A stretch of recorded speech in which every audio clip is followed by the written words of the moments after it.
Well, good morning, everybody, and welcome to the City of Boynton Beach's monthly Business Over Coffee networking event. My name is John Durgan. I'm the Economic Development Manager here for the City of Boynton Beach. And again, this is just a open space to connect with our business community to kind of talk about the topics and trends of the day, present some information the city is working on that might be of interest to our business community, and just kind of have an open forum where we can discuss, any topics that may come to mind that may be of interest to everybody. And I'll go around and briefly do introductions to everybody, and I'll go ahead and start off with David. Hey, good morning, everyone. I'm David Scott, Director of Economic Development Strategy for the City of Boynton Beach, and welcome. Thanks, David. Christina. Hi, everyone. I am Christina Graves. I work at the Boynton Beach City Library, and I'm responsible for the Creative Edge Studio here in the library, which is what I'm going to tell you guys about today. Thanks, Christina. Really appreciate it. Roz. Hi, I'm Roz, the Queen Bee here at Everything Logo, helping you stand out and be remembered on promotional products. Always good to see you, Roz. Thanks so much for joining us. Joe. Yes, good morning. My name is Joe Carteropoli with Dentures Today, and our company is getting ready to open up our first flagship office on Congress early spring, forecasted for April, and I'm the Director of Sales. Perfect. Good morning, Joe. We'll be speaking later this morning. Looking forward to it. Yes, thank you. Fabian. Everyone, Fabian Martinez, Raindrop Digital Media. I'm the owner and creator. We are a media production company that helps business owners with creating video assets for their company. Perfect. Thank you for joining us this morning. Thanks for having me. Thanks. Lee. Hi, I'm Lee Bursch, and I'm here because Roz invited me, so thank you, Roz. I work with Apex Empowerment. We are a coaching training company that helps you grow yourself and your business through webinars, training, coaching, and live events. And we're excited to be here. Perfect. Well, welcome and thank you for joining us this morning. Really appreciate it. Gina. Good morning, Gina Griffin with Junior Achievement of the Palm Beaches and Treasure Coast. Happy New Year. We inspire and prepare young people to succeed through our financial literacy, entrepreneurship, and workforce readiness programs.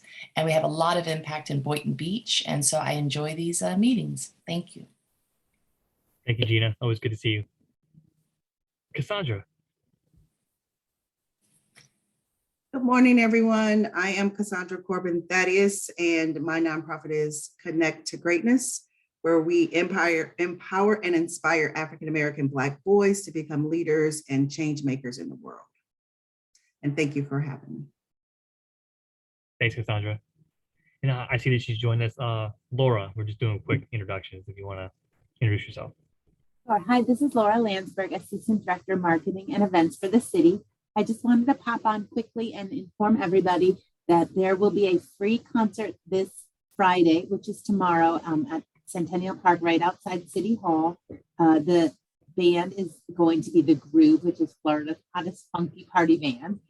It's part of the First Friday at 5 concert series that's held monthly in downtown Boynton. There will be food trucks with an array of delicious fare available for purchase, as well as children's activities. And we hope everyone can come. In addition, the city is hosting an MLK celebration on Monday, January 17th at Saracens Park. That will be held from 12 to 4 on that Monday. So if anyone has any questions, all the events are listed on the city's website at boynton-beach.org. And I just want to reiterate that the city has a twice a month e-newsletter that we send out, and we hope everyone signs up at boynton-beach.org/newsletter to stay informed of these events and other city news and other events. So thank you so much. Thank you so much, Laura. I really appreciate you providing that update. Our events and marketing team puts on great events, and we hope you all do come by and participate. They're a lot of fun. Thanks, Laura. Thank you. And we're just doing a brief introduction. So Ms. Kelly.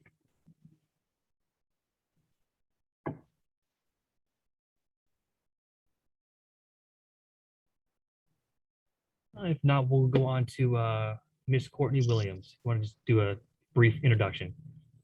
Hi, good morning, everyone.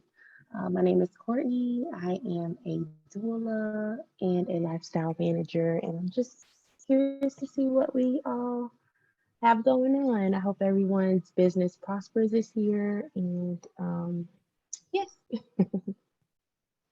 Perfect. Well, welcome and thanks so much for joining us this morning. We really do appreciate it.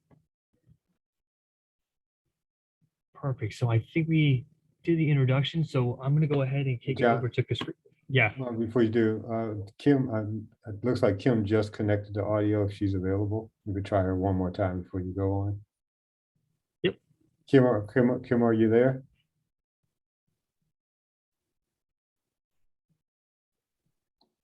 All righty. All right, thanks. All right, John, turn it back to you. So, perfect. So I'm going to turn it over to Christina now to kind of talk about our Creative Edge Studios, which is our makerspace in our city library. She's got a lot of great programming and a lot of great equipment that she would like to talk about. So Christina, I'm going to kick it over to you, and I enabled the share screen, so you'll be able to share your screen.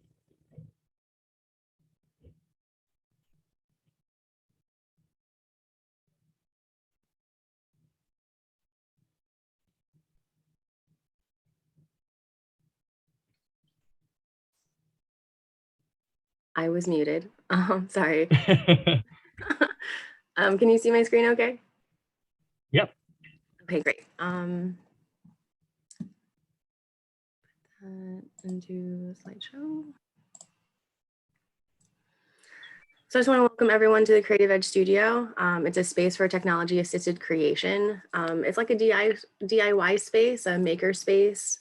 The term maker space has kind of been a jargony term that's been tossed around in libraries, but it's becoming a little more mainstream with different TV shows that are popping up. So that's basically what our space is. You can come in and use the equipment. I'll teach you how to use it, and you can accomplish different projects with the equipment and with my assistants, and just make something your own. Another wonderful thing I've noticed since we've started this is oftentimes people are interested in buying the equipment that we have. So it gives them an opportunity to come in and test it out before they make that decision to make a large purchase. So they can decide if it's really worth it or not. So this is a quick list of everything that we have in the studio. I'm going to go over everything kind of briefly. I'm going to start with Glowforge Plus. This is a laser cutter and engraver. We have the Adobe Creative Suite available in the studio. Inkscape is a free software that you can also use to create the type of files that are needed to work with this laser cutter. It can cut a variety of materials. Wood, acrylic, leather are most popular. It can also make stamps out of either rubber or acrylic. It can cut material as thick as 1/2 inch, and it can engrave on material as thick as 2 inches. It's not quite powerful enough to cut metal, but it can engrave on it. It engraves on coated metal, so at that point, it's actually more of a chemical process that occurs. 1/8 inch thick material, and particularly Baltic birch, is really popular in the Glowforge community for some reason. And if you're ever curious about what kind of projects people are working on, you can just Google Glowforge projects and see what everyone is doing. And I've learned that people in the Glowforge community are incredibly helpful.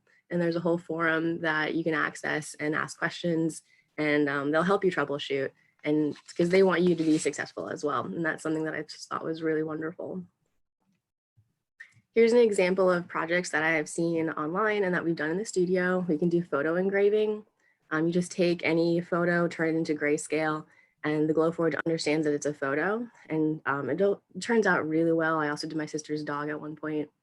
There's a creative business card that someone did. There's 2 examples of earrings in both acrylic and wood. I've seen some engraving on pencils, and there's some examples of keychains in wood and different types of acrylic. And just a few words on the file types when working with the Glowforge. SVG is the file type required to work with it. It stands for Scalable Vector Graphic. It's different from the raster files that we work with on a regular basis. Those are made out of pixels versus the vector graphics, which are made out of lines. And the vector graphic can be scaled larger and smaller indefinitely, and it never loses its resolution, which is why it's ideal in both graphic design and how the Glowforge understands it, because it follows those lines. It can cut, score, and engrave. There's these two pictures of the little measuring thing. Glowforge calls it the gift of good measure. So there's just a picture of what it looks like in real life on a piece of wood, and then the way the Glowforge actually sees it in the computer software and how it understands what's happening and how colors are used.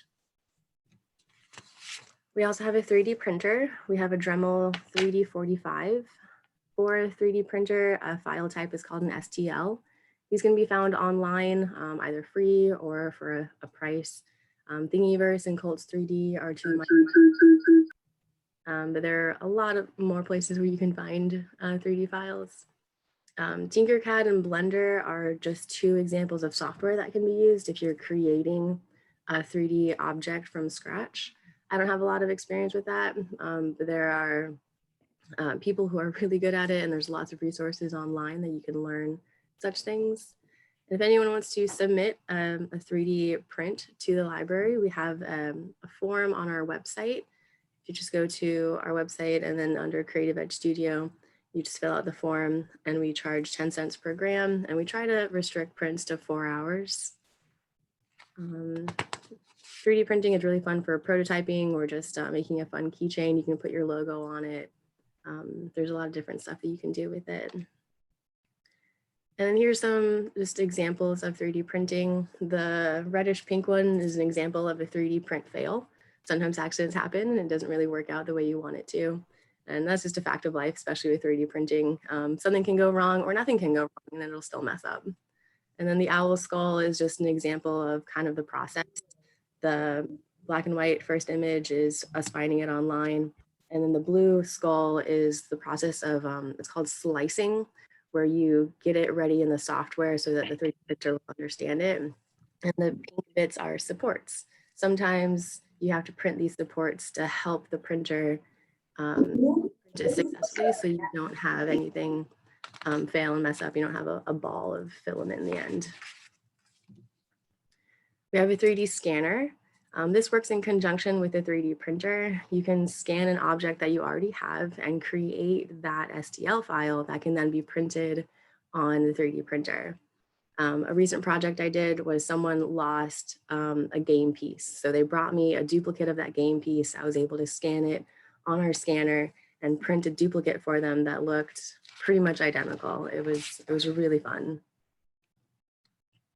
We have a sublimation printer.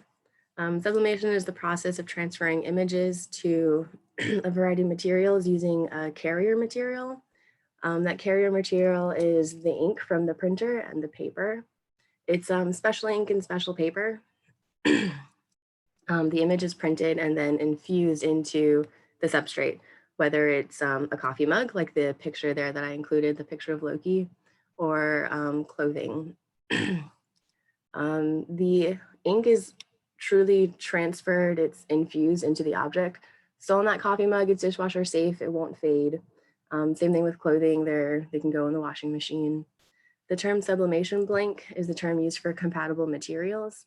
If you're looking for something specific like mouse pads, you can just search mouse pad sublimation blank and you can find them almost anywhere. I found some on Amazon. We have a few in the studio, so we wanted to put our logo on it. For clothing, if you want to put something on a shirt, a logo, polyester material is going to have the best result. Something about the chemical composition of the sublimation ink, it only permanently adheres to that polyester fiber. So if you have a blend of some kind, it's going to have a more distressed look just because it's going to wash out of the other materials. We do pay for the Sawgrass Creative Suite, which gives us access to a lot of different design options. And the patrons have access to that as well, because when they come in, I teach them how to use the software along with the equipment. We have a variety of Cricut cutting machines. We have the original Cricut Explore Air 2, the Cricut Maker, and then the newest Cricut Maker 3. And I've noticed that having all of these machines, I spoke to a woman yesterday who just got the Cricut Maker, and she was really kind of frustrated that then they came out with the Cricut Maker 3, and I should have gotten the newer one. But that gives everyone an opportunity to come in and play with the newer machine so they can decide if it's really worth it or not to shell out that extra money to get the newer one, or if they want to just stick with the Maker. And in my opinion, the Maker really works just as good, and you don't need to get the fancier new Cricut Maker 3. So for anyone who doesn't know, the Cricut is an electronic cutting machine. It works with a software so that you can upload different images or create different stuff. So it can cut a variety of different designs out of a variety of different materials. It's kind of sky's the limit when it comes to Cricut. You can cut all different types of vinyl, iron-on for clothing, or permanent stick for car decals, window cling for decorating windows. We use it in paper crafts. We have a once a month program where we get together and make greeting cards. It can cut cardstock, all different thicknesses of paper, fabric, felt, foam, a lot of different stuff.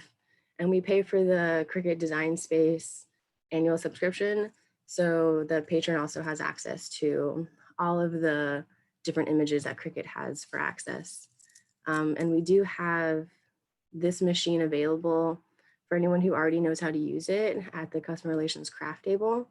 So that would be if they already know how to use it, because that's not with assistance. If they need help to learn how to use it, then they make an appointment with me, or they can use it at the craft table if they already know what they're doing and they just want to work independently.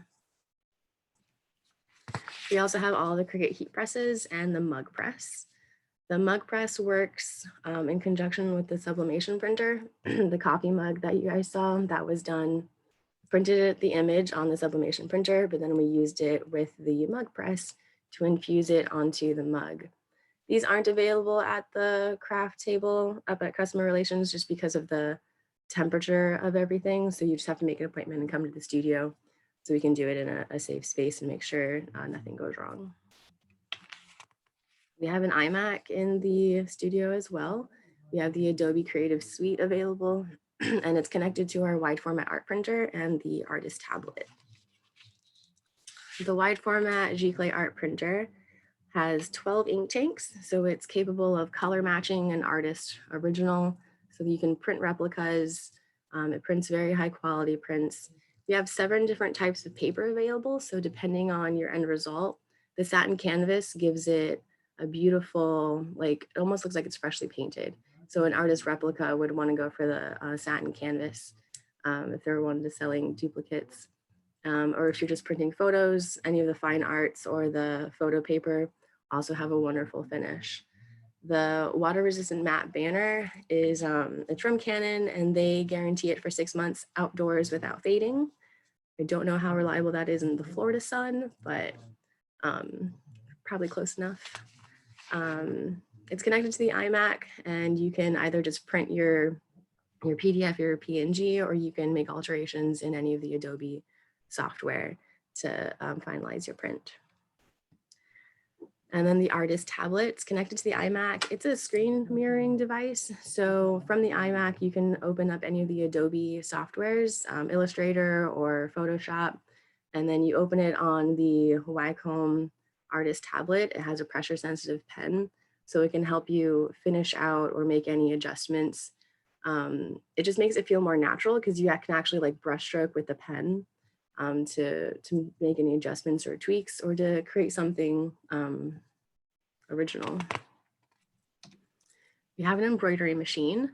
The piles have to be in a Jeff format for this one. Every sewing company has their own file format. Jeff is what works for Janome. It does machine embroidery.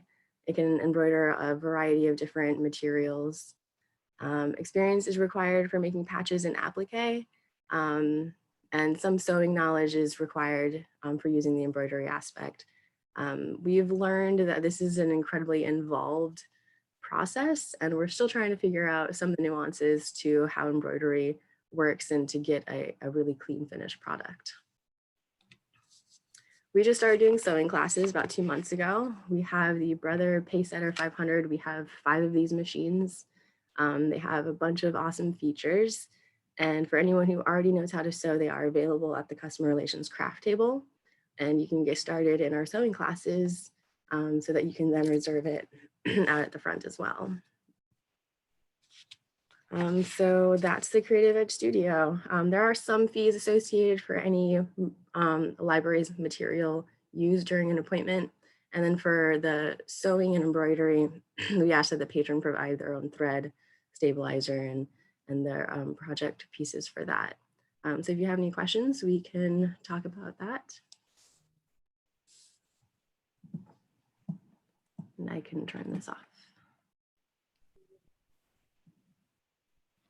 Anybody has any questions for Christina, she'll be more than happy to answer any questions you guys may have on the Creative Edge Studios. We're really excited about that space. Our library is continuing to work on getting programming in different classes for it. We're really excited about all the technology and equipment in there. We think it can be really fun and really try to get the word out to the community that it is there. And they do have classes, and like you said, it's a great way to utilize equipment that you might be purchasing yourself, but might want to test it out and do some demos on it before you actually make a purchase and things like that. So again, I'll leave the floor open to Christina if you guys have any questions. I have a question, Christina. So actually a couple of questions. One is this open to youth as well as adults? Right now it's 18 and over only. We don't have, because of the equipment and how dangerous it could potentially be, we aren't allowing anyone under 17 and under or with a guardian as of yet. We might reevaluate that in the future, but right now it's just over. Okay, well, then my other questions don't matter because what I was, so I hope that we will kind of reevaluate that. We have, of course, youth who are extremely interested in this type of technology and getting more experience with using it. So if there's an opportunity, even if there are classes, as John was saying, if classes can be maybe tailored to the youth and how to use this and perhaps make some projects as well, I'd be extremely interested in partnering with you on that. All right.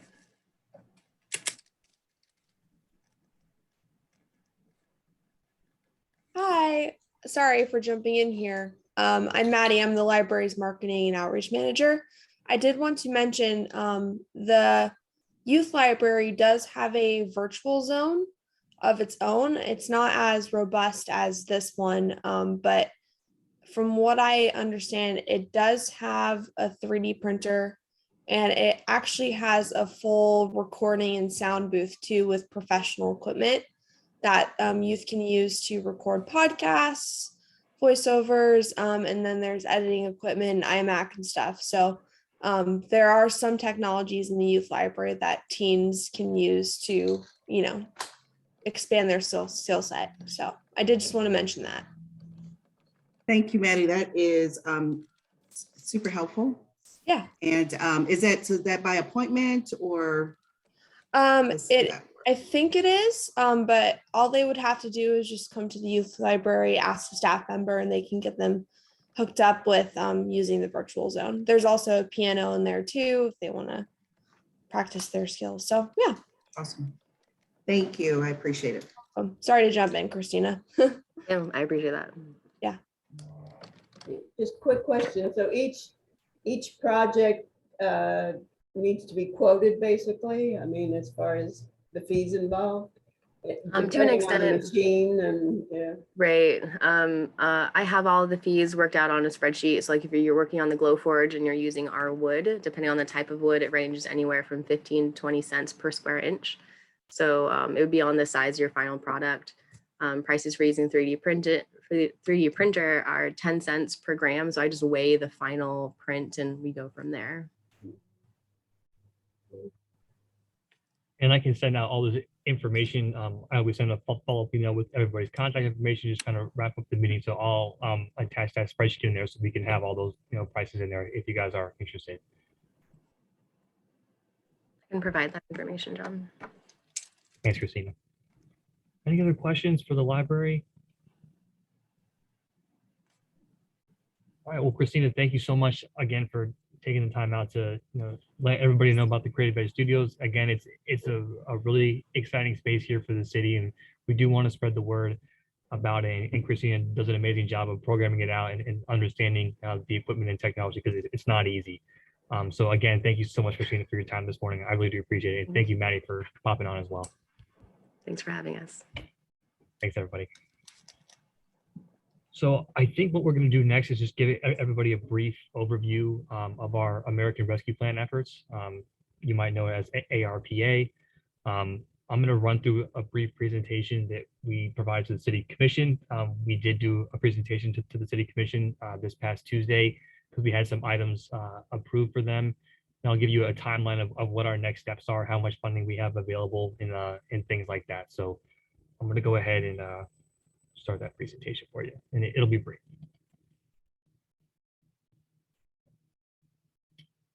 Can everybody see my screen?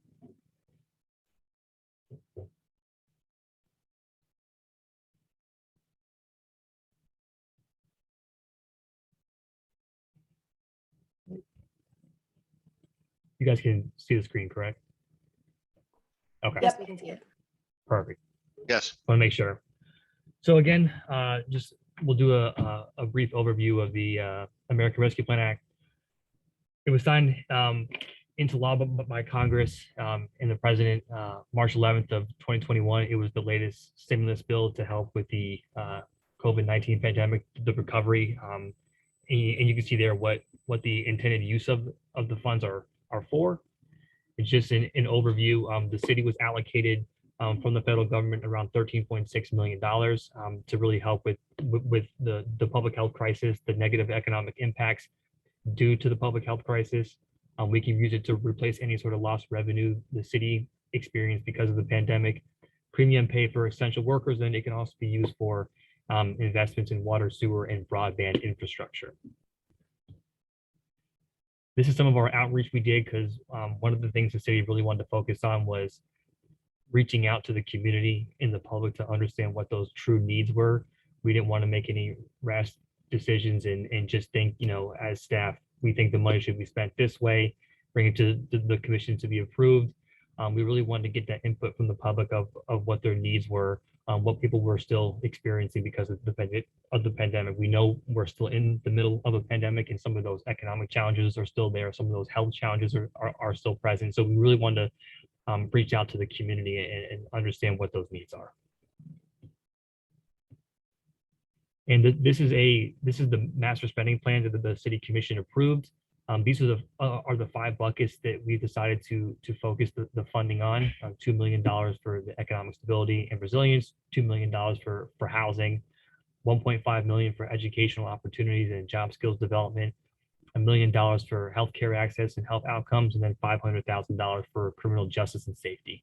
And these pillars do also align with our racial and social equity plan that we are working with FIU on as well. And again, every single dollar that is spent from the ARPA has to be COVID-19 related. So no matter what we spend the funds on, it all has to be related back to COVID-19.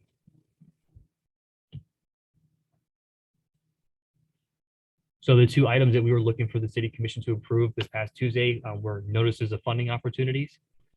And I'll get more into detail about those as well. And then partnerships. And partnerships are going to be an agreement between us and an organization for a direct funding allocation so they can provide services. So I'll get more into detail on those.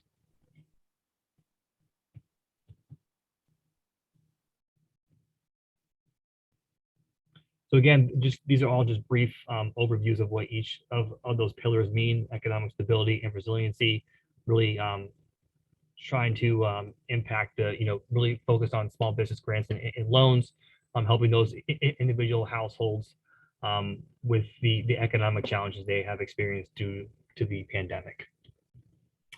We know housing is a huge issue right now. Not only housing affordability, the cost of rent has gone up.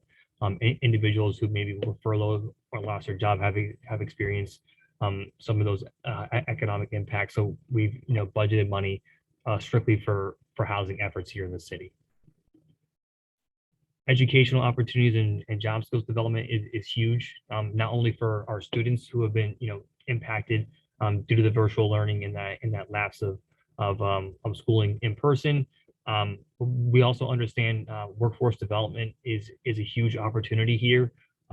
We see the great resignation, as they're calling it right now. Many people are quitting their jobs, leaving their jobs, and really reassessing what those career paths are for themselves, and maybe entering into new careers in training programs. So really trying to focus on those individuals to help them and connect them to different organizations and opportunities where they can develop their job skills and really enter into a new career for themselves. So that's going to be a big push here for the ARPA spending as well.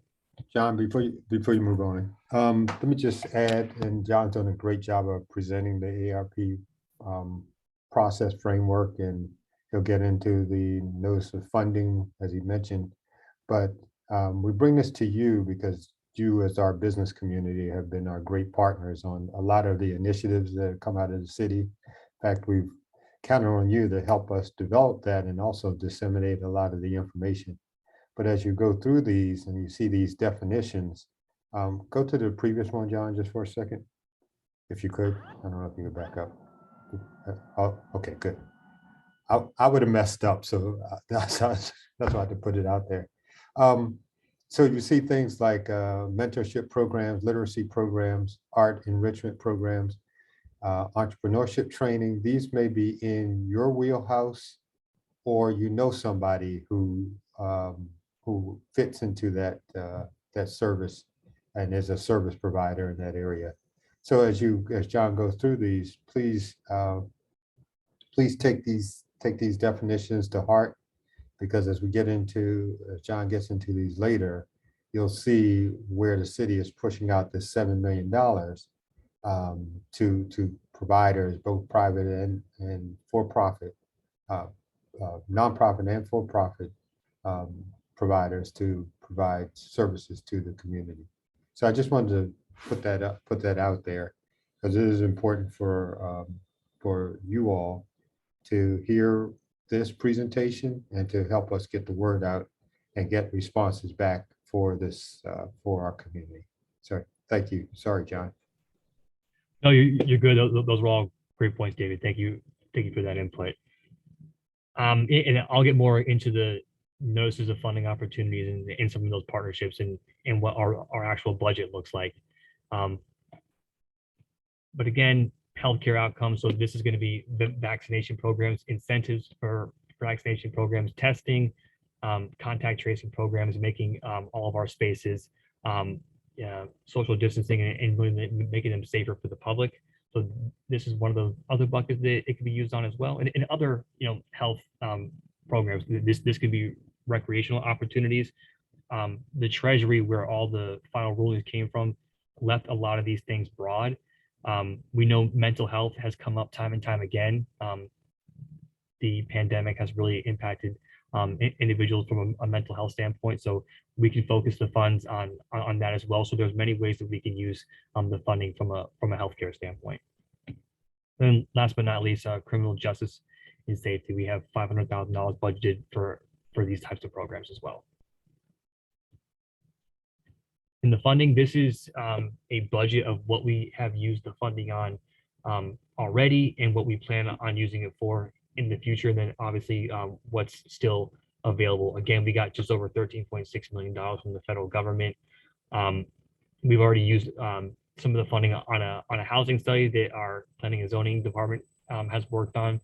We used it for a tutoring program in the beginning of the school year, and we partnered with the Palm Beach County School District to target some of our students who were entering the 5th grade who had some reduced learning because of the pandemic. So we provided a tutoring program there. There's a wellness program from our police department. The ones that are in red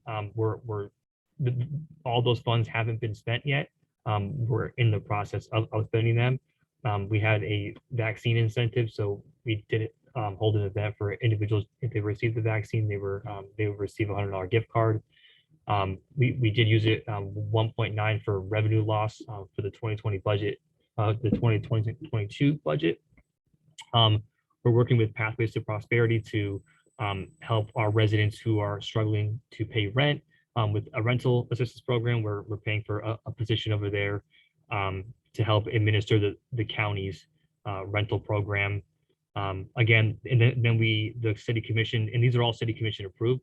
The city commission approved vaccine incentives for our police, fire, and general employees. We anticipate $2 million in revenue loss for next year, which is included in there.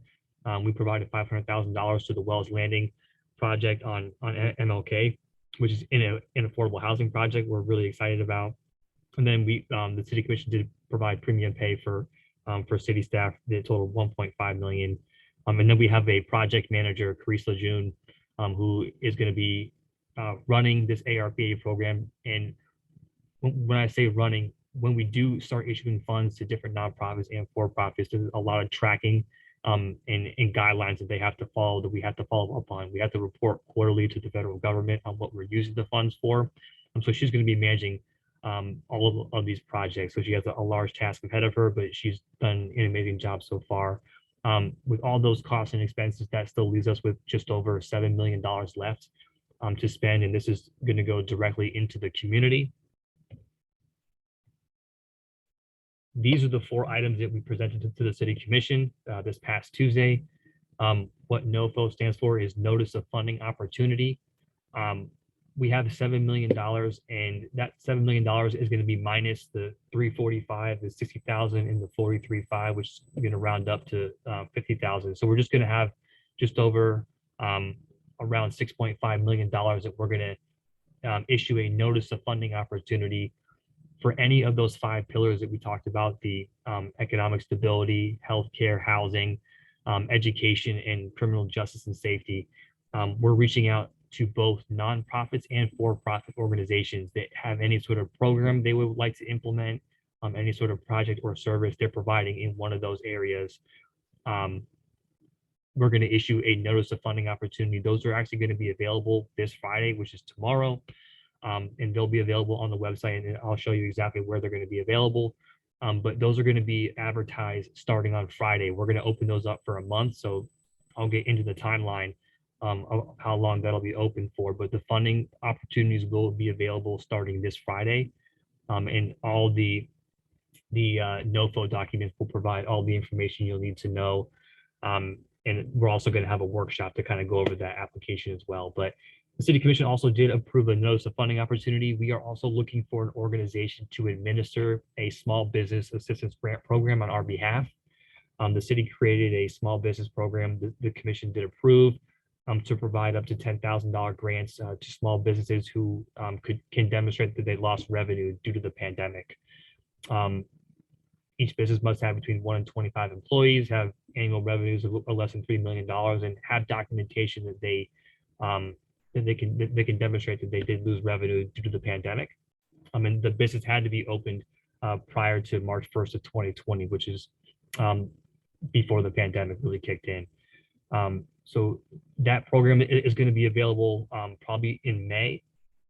We are looking for an organization to administer that program. That's where that 345 comes in. $300,000 of that 345 is going to go directly to small business grants, and the 45,000 is going to be it's an administrative fee, which is capped at 15% for an organization to administer the program. The ARPA Small Business Technical Assistance Program, we have partnered with FAU Tech Runway, who has recently moved into their space on the first floor of City Hall. They are a business incubator. They're going to be running 2 training programs to really help entrepreneurs looking to start a business, as well as those who already have a business or their employees who are looking to develop their skills in business planning, developing a marketing plan, projecting sales revenue and expenses, how to pitch to investors, connecting you to investors.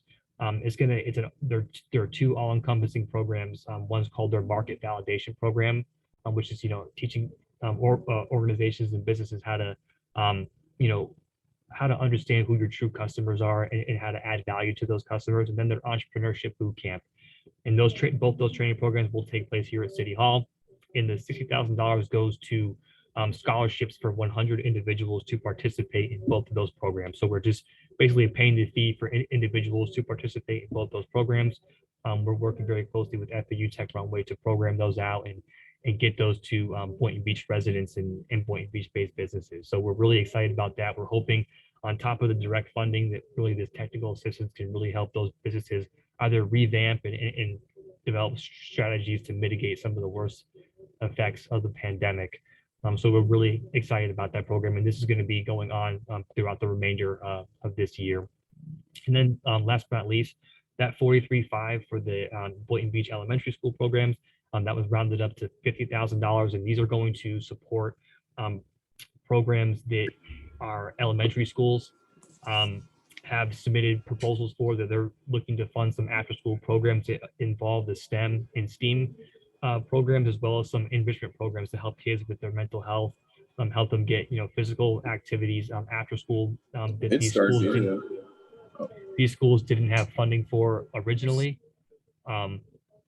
So we're kind of offsetting those costs for them to provide these valuable services to our local students here who otherwise wouldn't have access to these programs. Again, one is a STEM classroom, one is a STEAM program, and then also an enrichment program. And those are done by Forest Park, Rolling Green, and Citrus Cove. And then also Point Siena is looking to start a drum line that we're looking to support as well through these funds. So again, we're always excited to partner with our local schools. And again, we'll be reaching out to those schools, the other ones who didn't have the opportunity to submit a proposal originally.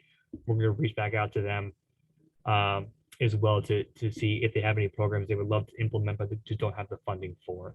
So these are the 4 items that we went to the City Commission on Tuesday night, and they approved all of them. So we're really excited about that. And I'll go ahead and get into the next steps in the schedule that we're looking for right now. So this is the schedule we have for the ARPA funding. Again, January 4th, we had those items approved by the commission. We're going to advertise notices of funding opportunities tomorrow, and those will be on the city website. You'll be able to find those at boynton-beach.org/ARPA. We have a dedicated webpage on the website for all of our American Rescue Plan news and updates. Next Thursday, January 13th, a week from today, we are going to be hosting a pre-proposal/application workshop in the commission chambers. That's going to be take place from 4 to 5:30 p.m. And this is really, we encourage everybody who is going to apply for grant funding through the city. The notices of funding opportunities, they're all grants. So there's no forgivable loans or anything. These are all direct funding opportunities. And we encourage everybody who is going to apply for funding to attend this meeting. We're going to go step by step over the application, what we're looking for, how to complete the application, what sort of documentation you'll need to submit, what information you'll need to track while you implement your services and program. You'll have to have metrics and processes in place on how to measure success of those programs. So we're going to open those NOFOs on January 7th, tomorrow, and they will close February 4th. So it'll be open for just about a month. Staff is going to evaluate the proposals by February 15th, and then we're going to present all of these recommendations. We're going to score each proposal that we do receive. So it is a competitive grant process. That'll be completed February 15th, and we will be presenting to the City Commission March 1st on our scoring of all the proposals that were sent to us for the ARPA funds. So that is what our schedule looks like right now. It's a short turnaround time, but we're really excited. Again, we're going to have around $6.5 million to spend directly in the community for any sort of service or project that you think fits the ARPA guidelines that really serves the public and helps people through this pandemic. I'll be more than happy to take any questions about the ARPA efforts and what the city's been working on. And you can always email me or visit our webpage for more information. John, are those definitions on the website as well? Definitions of like criminal justice, economic stability, like all of those? Yeah, so we're actually in the process of updating the webpage currently. So we are going to put those up there so people have a better understanding of what those mean, and they will be included in the NOFOs when they are published tomorrow. as well. So all the information you'll need will be on that notice of funding opportunity as well as the application, but we'll be working on that today to put those definitions up. And I may add, Cassandra, that those definitions were done in partnership with FIU as they go through the racial and social equity. So they're done with equity in mind. So that's why you really look, it aligns with the recommendations that will be coming out of the equity study. So we really wanted to leverage ARP to make a difference in the city and directly fund initiatives within the community. Awesome. And so my question to that is it possible that a project actually spans across a couple of categories as opposed to one bucket? Absolutely. And we do expect a lot of them to cover multiple pillars.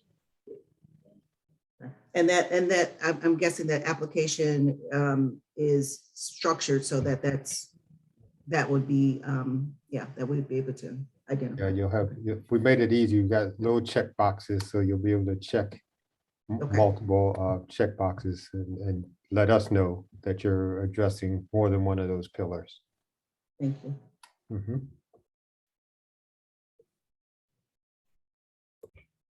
Any other questions about the American Rescue Plan and our efforts? I do have another question if nobody else. Yeah, I have the next question that I had was about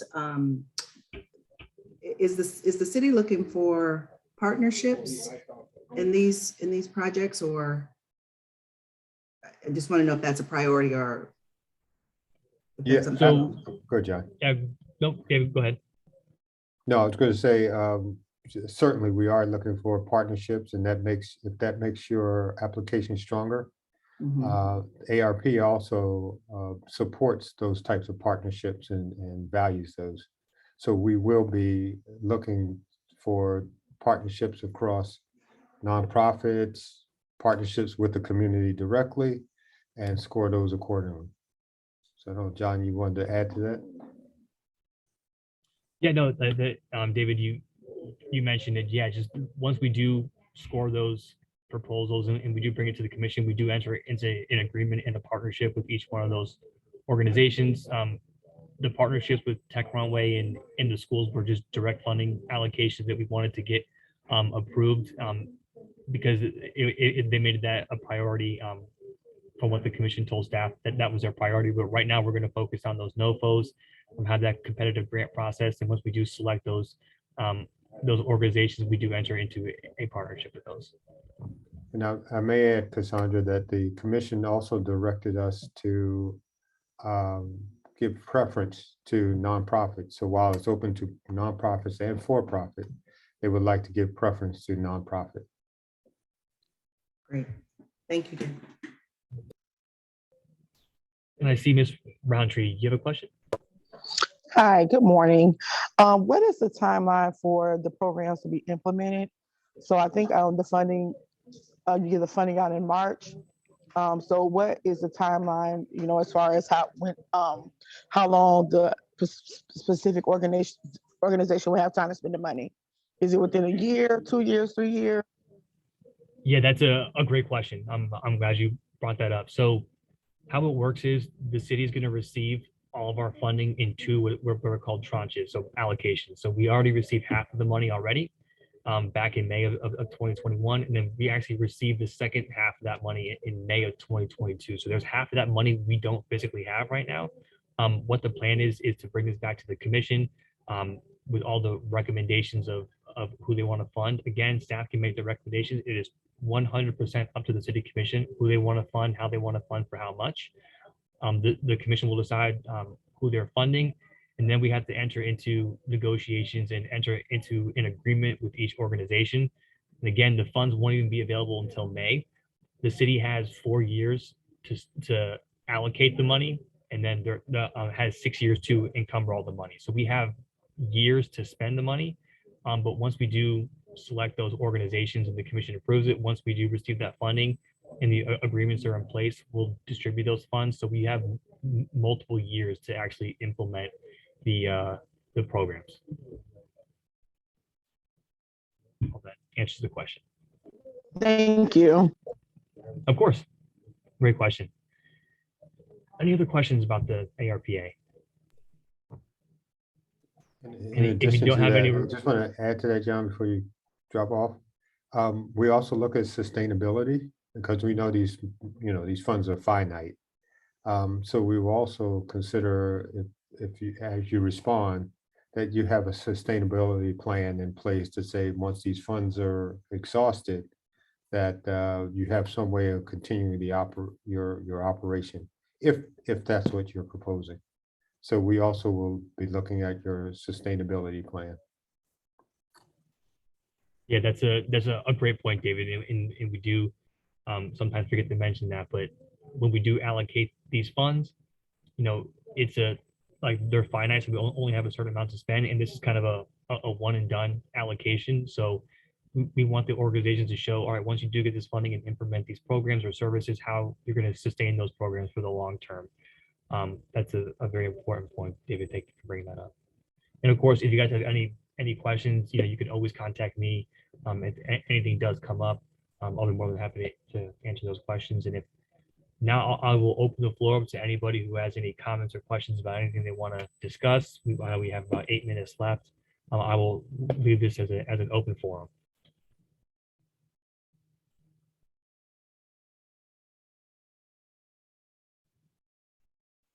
And if nobody has anything, we can, obviously close this meeting up early and give you some time back in your day.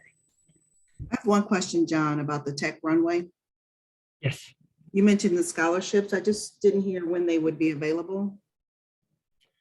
Yeah, so right now we do have the funding available currently in our first half of that funding for FAU Tech Runway. So we're currently working on the application process to these programs, because you'll have to apply, because there'll be some certain documents that individuals will have to provide that they've been negatively financially impacted by the pandemic.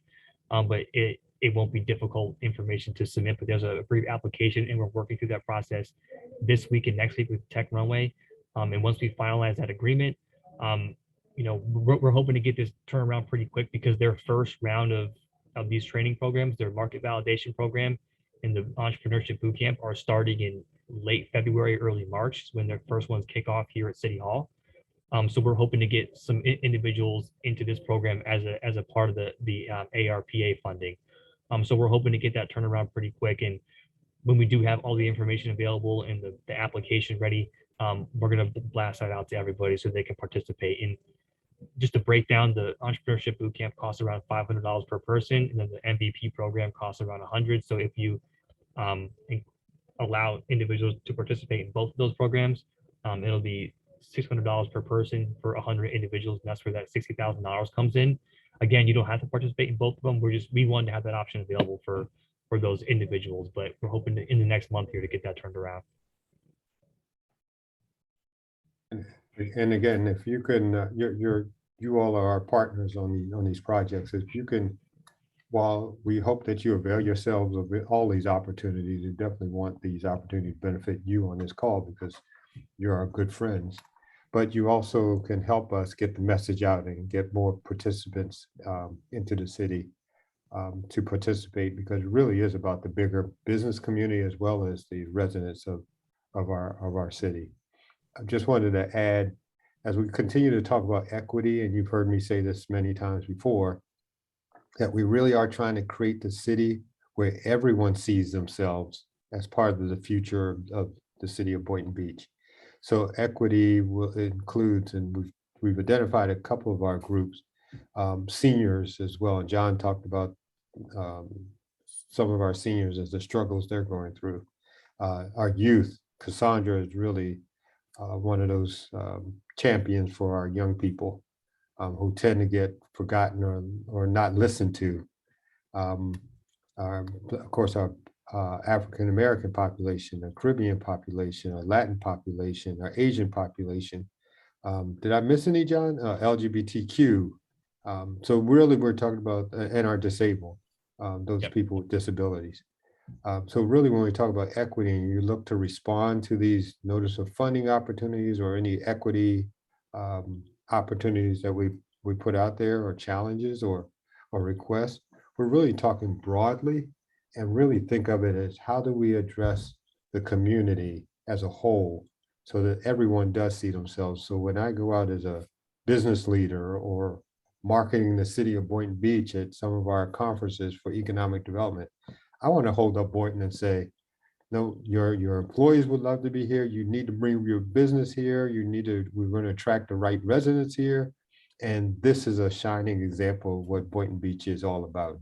So really, collectively, I appreciate all your help because together we want to create that vision of the city as being not only inclusive, but equitable. Thank you, David. I Thank you. appreciate that. Can I just We'll jump go ahead. on really fast? I know we're out of time. No, of course, This Beth. is Beth Wagmeister. Hi, I just wanted to piggyback on those sentiments that David and John shared about equity in our city. I work with the Department of Accessibility in the city, and if you're trying to get some guidance or need some assistance understanding what our responsibilities are under the Americans with Disability Act, if it could help your plan be even stronger to make sure that we do include people with disabilities, we are here to help. And it's just a phone call away. So if we guide you in any way, please don't help. Thank you, Beth. I really Thank appreciate it. you. She's been an awesome support for our city here and in our communities that do experience disability. Thank you so much, Beth. Thank you. And again, I will close it out, give you some time back on your day. Thank you so much for joining us this month virtually. We hope in the future to get in person again, but we are still in the middle of a pandemic, and we're working our way through that. So probably next month as well will be virtual, but hopefully in the near future here we'll get back to in person because we are excited to get back in person. Again, it's the first Thursday of every month, 8 to 9 a.m. Please join us. The registration link can be found on our website. And everybody have a safe and wonderful rest of the month. Thank you. Thank Thanks, you. everybody. Take care. Thank you. Thank you. Have a great day.